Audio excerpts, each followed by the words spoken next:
भारतीय जाति व्यवस्था का अध्ययन दो महत्वपूर्ण कालखंडों में विभाजित है।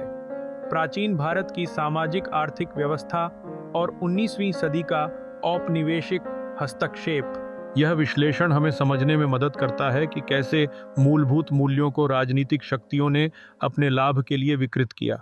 प्राचीन भारत में जाति व्यवस्था एक धर्मी और संतुलित सामाजिक ढांचा थी।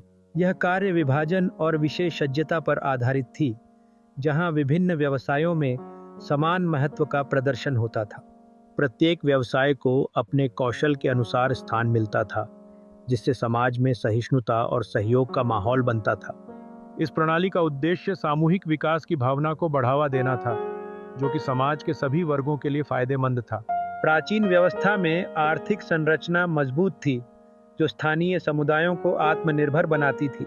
व्यापार और उद्यम का विकास सभी के लिए अवसर प्रदान करता था तथा इसके परिणाम स्वरूप भारतीय संस्कृतियों का समृद्ध होना संभव हो सका।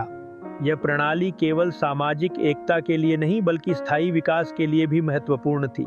लेकिन 19वीं सदी में औपनिवेशिक शक्तियों ने इस व्यवस्था का राजनीतिक रूप से दुरुपयोग किया। सामाजिक विभाजन को जन्म आधारित भेदभाव के माध्यम से बढ़ावा दिया गया। भारतीय समाज में असमानताओं को बढ़ाना एक रणनीतिक उद्देश्य बन गया, जिसके चलते विभाजन और शासन की नीति का पालन किया गया। इस नीति ने न केवल भारतीय समाज में आंतरिक विभाजन को बढ़ाया, बल्कि एकता और सहिष्णुता को नष्ट किया।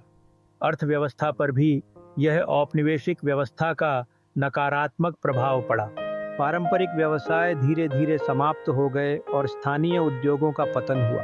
यह आर्थिक शोषण का एक माध्यम बन गया, जिससे भारतीय समाज की आर्थिक स्वतंत्रता पर भारी प्रभाव पड़ा।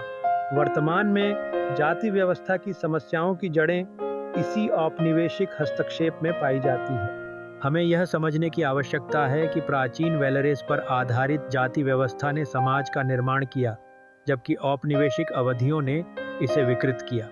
इन्हीं जानकारियों के आधार पर हमें वर्तमान चुनौतियों का समाधान निकालने की कोशिश करनी होगी, ताकि हम एक सशक्त और समरस समाज का निर्माण कर सकें।